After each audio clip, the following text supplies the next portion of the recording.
أدي أبي عاوزله مس من تتعرقنا حشنا مس أبي مس إساياس كده مس إساياس معراء بحنسا علينا ولدنا توالدنا إنا أبزأوا نزي أجن كبير حزن كبير نبعات أكل معنا عننا دكنا بخار عند تحارد حلفنا إنا زي أخن حلفن كلنا إتنا يقدم نكاد أنتي جزية ملؤ باهي سلاسة زنوارة جزية موائل نسيت رسيعه هيك من تعلنا أكبيت حزني نازلني أنا بس أبي يجي سكع هيك تقرأين إلى إثيوبيا كنت تحقق وقت نبر دسي بدنا سلام كنا بردك أنا هنرئي الموتو ما يتولى زي ما ترى عينا دك أنا هنرئي دسي بدنا محمر يملسن كويلنا كم إنا هنقبر ده دحا سلام كن فتحي سلام بعلو تردي وقفه كذا كل خبرنا عدنا سلز هلو كل خبرنا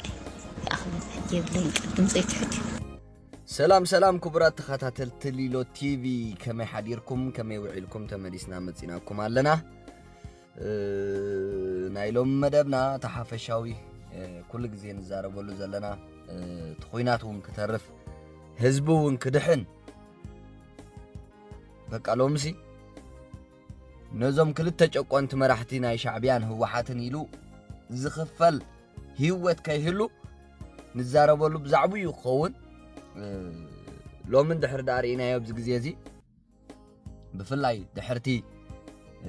ንኣስታት 10 መዓልቲ ዝወሰደ ሓደገኛ ዝኾነ ኩናት ናይ ሰሜን ምዕራብ ትግራይን ደቡብ ትግራይ ከባቢታት ራያ ብኡ ገይሩና ኣብ ደቡብ ትግራይን ዓፋርን ዘብል ካብ በዓል ያሎ ጀሚሩ ጨርጨር ከባቢታት ዝኹሉ ቢሶበር ገለመለ ክካየድ ጸንሐ ብድሕሪኡ ብጣዕሚ ትግራይ ናብ ሓደጋ ከእቱ ዝኽእል ኣዝዩ ሓደገኛ ዝኾነ ኩናት ከስዕብ ዝኽእል ምንቅስቃሳት ጽዑቕ ምንቅስቃሳት ናይ ሰራዊትን ኣጽዋራትን ይርአ ኣሎ ትግራይ ከምቲ ትማል ዝበልናዮ ማእከል ዓውደ ውግእ ንምግባር ሰፈር ወተሃደራት ኮይናላ ሰፈር ወተሃደራት ኣብ ትግራይ ዝተዓጠቐ እምበር ሲቪል ዘይትርእየሉ ኩነታት ኮይኑ ዝተዓጠቐ ሓይሊ ብብዝሕ ዝንቀሳቐስ ኣጽዋራት ብብዝሕ ዝንቀሳቐስ ካብን ናብን መዓልታዊ ብጽዑቕ ዝንቀሳቐሳ ዱራዓት መካይን ቴንዳታትን ገለመለን ዝተሸፋፈና ኣጽዋራት ዝሓዛ እዘን ትራንስ ዝበሃላ ናይ ኢትዮጵያ መካይን እዚአን ዝርአ ዘሎ ብትግራይ ብጣዕሚ ኣስከፊ በቃ ዘፍርሕ ዝኾነ ኩነታት ኣብ ትግራይ ይርአ ኣሎ እዞም ጨቆንቲ መራሕቲ ህወሓትን ሻዕብያን ኣብ ጥፍኣት ህዝቢ ንሶም ክነግሱ ንሶም ክፈርዩ ንሶም ክነብሩ ነቲ ከባቢ ሰላም ከልዮም ኣሎ ብድሕሪኦም ከዓ ሃገራት ኣሎ ኢትዮጵያ ብድሕሪኣ ሃገራት ኣሎ ሻዕብያ ብድሕሪኦም ሃገራት ኣሎ ህወሓት እውን ኣጀኹ ዝብሉ ሃገራት መሊኦም ሶ እዚ ኢና ናይ ውክልና ኩናት ኣብ ትግራይ ክካየድ ናይ ውክልና ኩናት ከዓ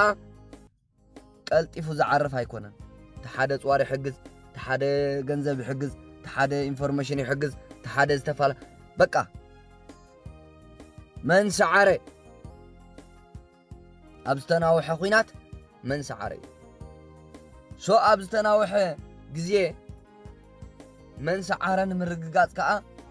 ትግራይ ከም ትግራይ ናይ ምጥፋዕ ዕድላ ይሰፍሕ ማለት እዚ ኸይኸውን ሕጂ መንእሰይ ትግራይ ነዞም ኣብ ዓድኻ ናይ ውክልና ኩናት ከካይዱ ንመስዋዕቲ ሓሬሙኻ ዘለዎ ኣብ ዝምዕብል ዘመን ተባእ በሎም መሳርዕ ጉድድ ዕስክርና ናይ ህወሓት ሰዓሮ ኣፍርሶ ህወሓት ክትፈርስ ኣለዋ ህወሓት ክትሰዓር ኣለዋ ህወሓት ክትጠፋእ ኣለዋ ህዝቢ ትግራይ ሰላም ክነብር ህዝቢ ትግራይ ሰላም ክነብር ኣብ ጥፍኣት ህወሓት ጥራይ أبطفأت هو واحد ريخما عصرت معلتي تواجع كنا تقارت أطلع تاي سلز دليت سلام سلز دليت مثلكم هيوت هزبي سلز قد ساي مثلكم اتخوينات نابز خفاء خوناتات كعرق مثلكم نو عاقمتها أمزينة عاقمتها أجمجمة حيلة أريئة سراويت أجمجماتو كسب معسك واقعنا يخل السراويت ونن مورال ناي موقع ناي سراويت ناقصها أمنت هاي درجالو أطوراتنا أبي يبصحنا دقفتنا كسب معس يمزح حجزو تم بدحرنا زلوا هاجراتسي كنوا واقع نحنا نعوم اتزدليو كنقبر نحنا خا كاب تحتات الندحينا أبدر الدر مسينا سلطاننا خلقصل كسب معس يمزم هاجرات ديم حجزو نوي حجزي حجزو ديم كوينات كسب نزازمو أبره بحانا خسابنا وعلو دقافاتهم يرئي ديم إذا كله قم مقبار يا هو حد تزرعنا يبقى قدامي اتخوينات كفيتاتو سو كل نجار تحت زيرو خوين سلز ترخبه نتخوينات دواب بلا داق مقمت داق ممدلاو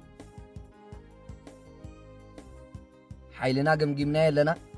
سراويتنا مورال يبلون سراويتنا عقم يبلون سراويتنا نايمو وقع كألوتو بايتا زبيت إيو دقفتنا وناي تدالون صبقيرم أفهم ما جوخم يالا زبلنا تاني حنبر استقبر حاجة زي اللي نابز عسرت معات زكايدنا يا خوينات سلازي مجمريا سراويتنا نهنت سراويتنا أكب عقم سراويت كهلو ونخلالو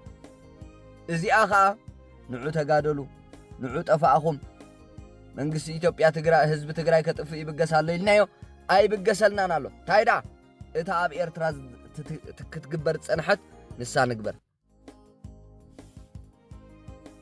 أب إيرتراخ قبر تسنحسي نسو جيرنا إنا من إساي تقرأ كله أب مسارع أبو تهدراو مسارعنا نقطو أب إيرتراخ قبر تسنحا قفا أسقداد مئسار معفان مجواي إزي سو إزياء أب تقرأي كتقبر مالتي إزياء أب تقرأي كتقبر معالتاوي قفا حنساب كأزيد داقم كاب شافنا بشاف تقرأي أملئت تقرأي أب حادة ساعات أب حادة معالتي بزي أفلالاي قفا كايد تعوق قفا شعبية فانو أمنات زبهال وتهدرات هو حات الساتفو مالتي زعينت قفا كايد مسوقها زن لمعات قجلة زبهالا كادرتات هالو ناي ميديا أكالات زيهم كلهم كا زتقومو أبنو سوكف قزاوت ناي كتماتات أبنو سوكف قدناتات زتقومو لمعات قجلة زتقومو تتقمت محبراو ميديا زتقومو كادرتات أسلطينا نوافيرانا الله واحد صعوق قفاخ كاين أملئت التقراي بحادة معك هناتو استريوا زلهم أبز حلفة قزيز نبري أبت ناي عسرت معت زنبري خوينات دارقا كم زمقنانن كال حبريتان كي مسلوكم بر بسعرات هو حاتي تزازيمو بسعرات وتهدرات هو حاتي تزازيمو بتفقات من اسيات تقاري تزازيمو ويدويلو يتزازمن خوينات دويلو مالي هذي بلو من اسي تقرايو أب عسرت معالت بحصير معالت زمسل ناي كوينات غزي هيوت سيل سلازي هو حات دلايت سلام ويون حلايت حزب سلازي خونت نزي خوينات دوا يبلو تنزني عسرت معالتي عقمتها تختدلدل دبلوماسي أمستن بدحري أزلوا دقفت خويناتن واناتات نايت خويناتن تدلادل حزب ختلاعل كاب حزب زركب كل نجر تمالي قلصني أبقتر زلو طحني شكور خورنشو اخل 25 كيلو قال ملا زبل كاب قطر كاب كتما معار صبا قال ملا سلدي እዚ ሁሉ بقديታ خواص دحار زي قادله تليو تجديدو خغادل እዚ ሁሉ ዝገብሩ خا ስድራ ስዋት ምክንያቱ ደቀና ተሰዊኦም ኢሎም ክሕርኑ እዚኦም ኣብ ምድሪ ዓለም ደው ኢሎም ጽሩይ ኣየር ከስተንፍሱ ካብና ብን ክንቀሳቀሱ ድሕና ደቀና ሲኢና እናበሉ በቃ ሰይጣውን ክቅየሩ ንዖም ያ ኣብ ቅድሚታ ክተምጾም ሓሲባ ዘላብት ናይ ግፋን ምጥቋም ህዋሕ ስለዚህ እዝታት ተደሚሩ ትግራይ ኣብ ሕማቅ ኩነታት ኣላ ካልእቲ ናይ ምዕራብ ትግራይ ዝበሃል ዳርጋ 4-5 ዓቕምታት ሰራዊት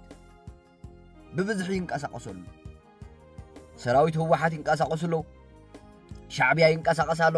ኣብዚ ናይ ወልቃይት ምዕራብ ትግራይ መንግስቲ ፌደራል ፋኖ እዞም ኣስመላሽ ኮሚቴ ደም ታይም ዝበሃሉ እዚ ናይ ኮኔረል ደመቀ ዘውዱ እዞም እዚኦም ኩሎም በቃ ዳርጋ 5 ናይ 5 ዓድታት ማለት ወይ ናይ 5 በቃ ፋኖ ርእሱ ዝኸኣለ ሓይሊ እዩ ሻዕብያ ርእሱ ዝኸኣለ ሓይሊ እዩ ህዋሓት ርእሳ ዝኸኣለት ሓይሊያ መንግስቲ ፌደራል ርእሱ ዝኸኣለ ሓይሊ እዩ እዛ ኣስመላሽ ኮሚቴ ገለመለ ገለ ዝብል የተከዘ ዘብ ደም ዝብሎ ናይ ደመቀ ዘውዱ ኮኔረል ደመቀ ዘውዱ ንሱ ከይተረፈ እዚኦም ኩሎም እዮም ኣብ ተጠንቀቕ ኣብ ጽዑቕ ምንቅስቃስ ሰራዊትና ጾራትን ተጸሚዶም ኣብ ምዕራብ ትግራይ ንሪኦም ዘለና ማለት ወይ ዝረኣይ ዘሎ ምዕቡላት ኣጽዋራት ዘመናዊ ኣጽዋራት ብዝሕ ሰራዊት ድሩዓት መካይን ታንክታት ኣብ ምዕራብ ትግራይ ካብና ብን ክንቀሳቀስ ውዒል ይሓድር ኣሎ ሻዕብያ ኣሎ ዝበሃል ኣጽዋራት ቡኡ ኣጸጊዕሎ ብኦም ሓጀር አንድ አፍታ ዝበሃል ዌብሳይት ረአይዎ ሻዕብያ ሰራዊቱ ብኦም ሓጀር ገይሩ ንወልቃይት ንምዕራብ ትግራይ ኣጽዋራቱን ሰራዊቱን ይእትሎ ኢሉ ውጽይወሉ ዝገርመኩ ናብ መንግስቲ ዝቀረበ ኣካል እዩ እዚ ዌብሳይት እኹል ሓበሬታ ዘለዎ እዩ ኣብ መንግስቲ ዝዝረብን ካብ መንግስቲ ዝተረኽበ ሓበሬታን እዩ ዳርጋ ዝበዝሕ እዚ አንድ አፍታ ዝብል ዘውጾ መንግስቲ ኢትዮጵያ ኣብ ኩሉ ቦታታትን ክልላትን ዝርከቡ ሰራዊቱ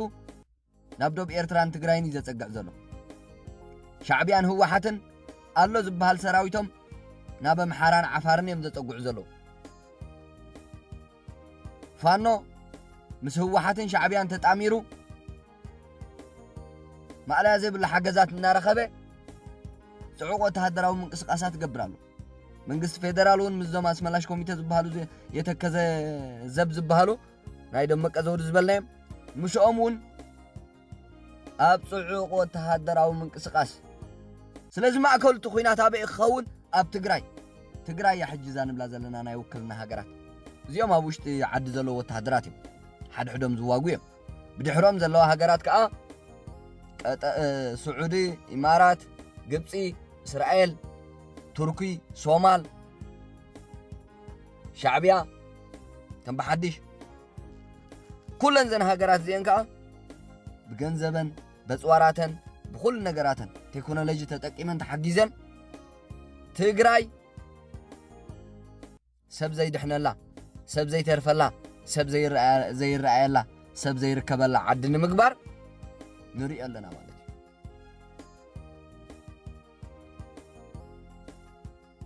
እዩ እዚ ኸይኸውንና ሕጂ ከምዚ ኸይፍጸም ቀዲሙ ኸይጅመር ህዝቢ ትግራይ ነብሲ ኻድሕን ደቂ ኻድሕን ንብል ዘለና ደቂ ኻድሕን ህዝቢ ትግራይ ብፍላይ ኣብ መሳርዕ ጉዱድ ዕስክርና ናይ ህወሓት ደቂ ኻንተልዮም ኣውጻዮም ኢለዮም ያ ይርዳእኒ እዩ ብጣዕሚ ካብ ትግራይ ንኣዲስ ኣበባ ዝፈልስ ዘሎ መንእሰይ ማዕለያ ይብሉን ኣሽሓት እዮም ዘኽፍልዎ ዘለዎ ደላሎ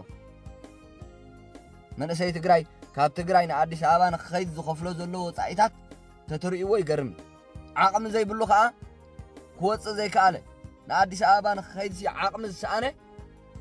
በቲ ዘሎ ዕዳጋ በቲ ዘለባ ዋጋ ናይ ደላሎ ምኽኣል ሲኢኑ ጸሎት ክገብር ይሓድር ኣሎ ኩናት ከይጅመር መንእሰያት ከይተረፈ ጸሎት ክገብሩ እዩ ትማላ ሓንቲ ቪድዮ ይርኢ ነይረሲ በቃ ናትካ ጅግንነት ትኾርዓሉ ጅግንነት ሲ እንታይ ኢሉ ሓድቶ ነይሩ ሓደ ቲክቶከርና ሓደ መንእሰይ ናተይ ጅግንነት ብትግራይ በዚ በዓል ጨርጨር ድዩ ቢሶበር ኣቢልካ ብዓፋር ጌርካ ሸገር ምእታው እዚ ናተይ ጅግንነት ይብሎ ነይሩ ራይዎ በቃ ህይወትካ ምትራፍ ማለት እዩ ተዛዋር መንገድ ኣነ ጅግና ዝብሎ በዚ በዓል ጨርጨር ራያ ገለ ገይሩ በዓል ቢሶበር ዲ ገለ መለ ብዓፋር ገይሩ ሰመራ ገይሩ ሸገር ኣዲስ ኣበባ እንተኣትዩ እዚ ንዓይ ጅግና ኢሉ ይገልጾ ነይሩ ኣነ ጅግና ኢሉ ዝኾርዓሉን ዝምካሓሉን እዚ እዩ ምኽንያቱ ህይወቱ ኣትሪፉ ይብል ነይሩ ህይወቱ ትሪፉ እዚ ዘሎ ብትግራይ እዚ ክንጋደል ኢና ንሕና ንመን ሒዝና ንዓኹም ሒዝና ገለ መለ ዝብሎ ዝበሃል ደርፍታት ዳርጋ ውድቕ እናኾነ እዩ ዝኸይድ ዘሎ ኣብ ትግራይ መንእሰይ ትግራይ እቲ ዓቕሚ ዝሰኣነ ንኣዲስ ኣበባ ክወፅእ ዓቕሚ ዝሰኣነ ጥራይ እዩ ኣብ ትግራይ ተሪፉ ዘሎ እሱ ከዓ ንህወሓት ተሓሲሙ እቲ ኩናት ከይጅመር ነብሱ ከየድሓነ ከይጅመር ጸሎት ናብ ፈጣሪኡ ክዕርግ ውዒሉ ይሓድር ኣሎ ትግራይ ከምቲ ትማሊ ዝበልናዮ ኤርትራ ኮይና ኣላ ትግራይ ሲ ሰላም ኮይና ምዕብልቲ ኮይና ፍትሒ ዘለዋ ኮይናስ ኤርትራው ናብኣ ተሰዲዱ ኣብ ኣይድሕን ነይሩ ሕጂ ግን እቲ ትማሊ ኤርትራው ዝድሕነላ እታ ትማሊ ኤርትራው ዝድሕነላ ዝነበረት ትግራይ እታ ትማሊ ንመንእሰያታ ኣድሒና ንህዝባ ኣድሒና ንኤርትራውያን ተድሕን ዝነበረት ትግራይ ሎሚ ኤርትራ መሲላ ህዝቢ ትግራይ መንእሰይ ትግራይ ንኣዲስ ኣበባ ይፈልስ ኣሎ ንኣዲስ ኣበባ ምክንያቱ ኣብ ትግራይ እዚ ትርእይዎ ዘለኹም ኮይኑ ኩነታት ናይ ትግራይ ኩናት ግፋ ምእሳር ምዕፋን ምጭዋይ ዜጋታት ምስዋር ንሻዕብያ ሕሊፍካ መሃብ ሓድሕድካ ምጥቁቋም ደቀን ልምዓት ጉጅለሲ ኩለን ደቀን ታዛሓመቐት ትበሃል ንኣዲስ ኣበባ ውፅያቶም ዓቕሚ የብላን ትበሃል ካብ ልምዓት ጉጅለ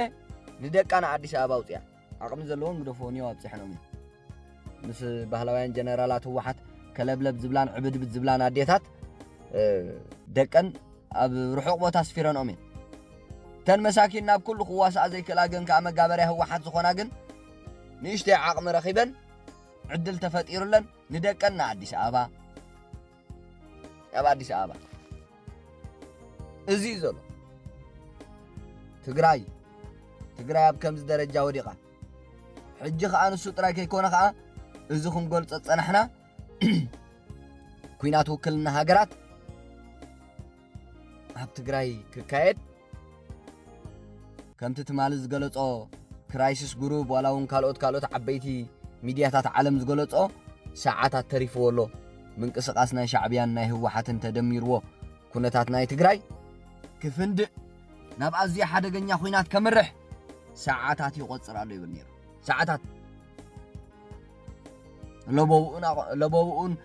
ዘለዎ ፍርሕን ለቦዋን ከዓ ኣቐሚጡ እዚ ኩናት እዚ ከይጅመር ኢሉ ውድብ ሓድነት ኣፍሪቃ ውድብ ሕቡራት ሃገራት ካልኦት ክኢላታት ዲፕሎማሰኛታት ጸለውቲ ዝበሃሉ ኣካላት ዲፕሎማት ተሓጋጊዞም እዚ ንትግራይ ንምጥፋእ ኢትዮጵያን ኤርትራን እውን ሰላምን ንምስኣን ተሸብሸብቲ አንጎድ ዝበሃለሉ ዘሎ ኩናት ዓቕምታቶም ከርእዩ ዓቕምታቶም ክገብሩ ይግባእ ኢሉ ተማሕፂንዎ ፀዊዕዎም ንሕብረት ኣፍሪቃ ንውድብ ሕቡራት ሃገራት ንኽኢላታት ፖለቲካ ንዲፕሎማሰኛታት ዲፕሎማት ንጸለውቲ ኣካላት ፀዊዑ ማለት እቲ ኩናት ክተርፍ እዚ እዩ ንሕና ረብሓና እቲ ኩናት ክተርፍ እዩ من أسينا خيط أفق إيرتراو خون تقراوي ولاون إثيوبيا وناي كالوت كلات ود أورومو يخون ود محارا يخون ود عفار يخون ود غامبيلا ود تقراي يخون ود إيرترا أبز شعبيان هو حاتن سلطانهم كقصلو سلام إثيوبيا خزرقو لهم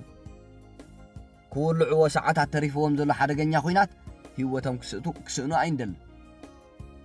لما أب كبابي ناسي حانتو موت كترية بلا بفلاي إزوم نزه هزبي سلام كليهم نتخبابي سلام كليهم من نهاري خوينات نمقبار من إسيات هيوتهم نمسعان زنك أساقص زلو خلطة أرميناويانن شكاناتن مراحت شعبيان هو حاتن بزي كوينات كسعارو خلو بك أمن إسي كنتقومن كقالسومن دقاف سئينهم حقاز سئينهم إيدهم ينكهو بزلو بفلاي هو حد شعبيا لحد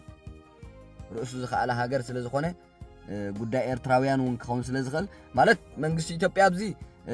كل منشي بقى اتي مبقس نايتي اب إثيوبيا زل عقرقر بتقرا يخون بمحارا يخون بخالي يخون زفتر زل عقرقر وانو شعبيان دي ስለዚህ ከመገር ስጉምቲ ወስድ ከመገር ነዚህ ሁሉ ሽግራት ይፈትሕ መንግስት ኢትዮጵያ ርዱ መቸም በመሐራ ይዋጋ ጸኒሁነ መሐራ መሰዳኸመ ናብ ትግራይ በትግራይ ይዋጋ ጸኒሁን ትግራይ ንመራሕቲ ህወሓት ኣብ ትግራይ መሰዳኸመ ናብ ኦሮሞ ከምዝና በለ خنبر ከም ዘይደል መንግስት ኢትዮጵያ ኣነ ፂሩ ገሊፂ አይ ኣነ በተሓደ እንዳበልኩ ክዋጋ አይነብርን ናይቶም ኩሎም ጠንቅታት ትጠንቅ አለልየ የለኹ ነቲ ጠንቂ በርቂቋ ሙጻ ጥራይሉ ጠንቅ አለልየ ኻሲ ጠንቅ ምውጋድ እዚ ስትራቴጂ ሒዝዎ ዘሎ መንግስቲ ኢትዮጵያ ሻዕቢያ ኸ ፈሊጥዎ ኣሎ ዛስዋዩ ታኾይናት ናብ ኤርትራ ገጻ ኸይትጽጋዕ ኣብ ትግራይ ክትኮነሉ እሞ ኣብ መንእሰያት ትግራይ ኢትዮጵያ ሰላማ ክዘርግ ስርዓት ክቕይር نريء زلنا حنوخ فد نريء زلنا من قسقاسات يقبران ازي ادو تغارو خيطفانا يوم مس حزب تግራይ تعرق او يصلنا شعبيا قرحنتنا شعبيا حرقنا شعبيا نزي اي حنخ فدي نمحارح يزوم نفانو دحروها زي مرددانا هو حاتا وشت نيرو نتام حدا غجله نا اديس ابا غطم ابايرو نتام حدا غجله عبي له حقفهم شعبيا انا خحجزكم انا خدقفكم كل ነገር قبرلكم تعززون يلو ኢትዮጵያ ነፍርሳ ይሉ ማለት ሶ ንሱ ዝርአናዮ ዝትሪእዎ ዘለኹም አቀዲሙ ቅድሚ 10 መዓልቲ ዝነበረ ሓደገኛ ኮይናቱን ንዑኡን ምትግባርዮም ቲ ተበግሰታቶም ጀሚሮም ነይሮም አመንጎ ግን عقمتاتهم ስለስተማናነህ ዳግመ ወደባ ንምግባርን በቃ ሓይሎም ንምጥንኻርን ግዜን ምግዛእን ተጠቂሞምሉ ነቲ ኮይናት ባዕሎም አቋሪጾም ማለት እዩ ምክንያቱ ሰራዊቶም አገዲዶም ዘተወ ሰራዊት ከም ቆጽል ረጊፉ እስከናይ ትግራዋይ ኤርትራዊ እዝታት ይዘሎት ምዕባለታት ናይ ካልእት ናይ ወክልና ሃገራት ዝምልከት ዳሓር ኣብ ናይ ዳሓር መደብና ክንገልጽና خبرات ተኸታተልቲ ቲቪ تحفشاوي اب تግራይ ንሪኦ ጸናሕና ኣዝዩ ሓደገኛ ዝበሃል ኩናት ግን እዚ ክንገልጾ ጸናሕና እዩ ሕጁን ወላውን ዓበይቲ ሚድያታት ናይ ዓለም ሰበስልጣን ፖለቲከኛታት ኩሎም ዝገልጽዎ ዘለው እዚ ሕጂ ጽዑቕ ምንቅስቃሳት ዝረኣየሉ ዘሎ ናይ ኩናት መንገዲ ኣብ ማእከል ትግራይ ንሱ እዩ ሶንሕና ንዑኢና ንቃወም ዘለና እዚ ኩናት እዚ ህዝብ ትግራይ ከጥፊዩ ህዝብ ኤርትራ ከጥፊዩ ሶ ከይጅመር ኣብዝ ኩናት እዚ ማንም ወድሰብ ህይወቱ ክስእን የብሉን ኢልና ተቃውመና ነስምዕ ጎስጓሳት ንገብር ዘለና አንጻር እዚ ኩናት ስለዚ እዚ ዝመስል ክሳብ መወዳእታ መደበይ ምሳይ ስለ ጸናሕኩም ካብ ልብ ኣመስጊነ ኣብ ዝቅጽል መደብና ክሳብ ንራኸብ ሰላም ጽንሑ